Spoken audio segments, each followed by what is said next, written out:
Itago niyo na lang po ako. Ang puso ko'y durog na durog habang isinusulat ko ito.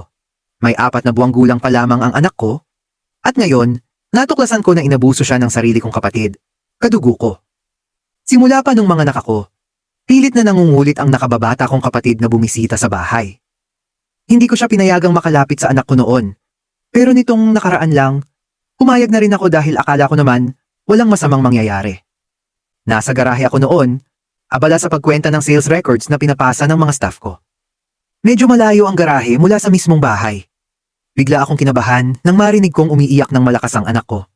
Tumakbo ako papunta sa bahay. Pagpasok ko, nakita kong wala ang kapatid ko sa sala. Nasa kwarto pala siya, tulog. Pinakalma ko ang anak ko. Binuhat at pinasuso.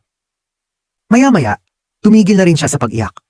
Kinahapunan, nagpaalam ang kapatid ko na aalis na daw siya agad at kailangan na raw niyang sumakay ng night bus. Nagtaka ako, pero pinayagan ko siya. Binigyan ko pa siya ng pamasahe bago umalis. Pero pagligo ko sa anak ko kinagabihan, doon na ako natulala. May nakita akong bahid ng dugo sa kanyang diaper. Kabado ako pero pinilit kong maging kalmado. Habang pinaliliguan ko siya, napansin ko na lalo siyang umiiyak kapag hinuhugasan ko ang kanyang maselang parte. Kinabukasan, dinala ko agad siya sa ospital.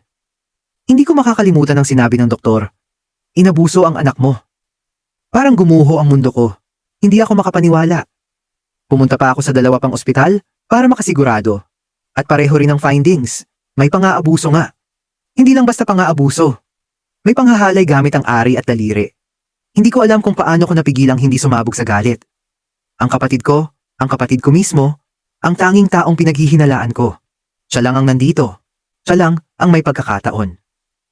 Ngayon, pauwi na ako sa probinsya. Tumakay na ako ng night bus. Pagdating ko doon, gagawin ko ang nararapat.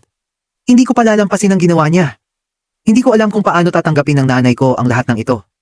Pero isang bagay ang sigurado. Hindi ko hahayaang malusutan niya ang kasalanang ito. At sa mga magulang na makakabasa nito, sana magsilbing babala ito. Huwag basta-basta magtitiwala kahit pakadugo.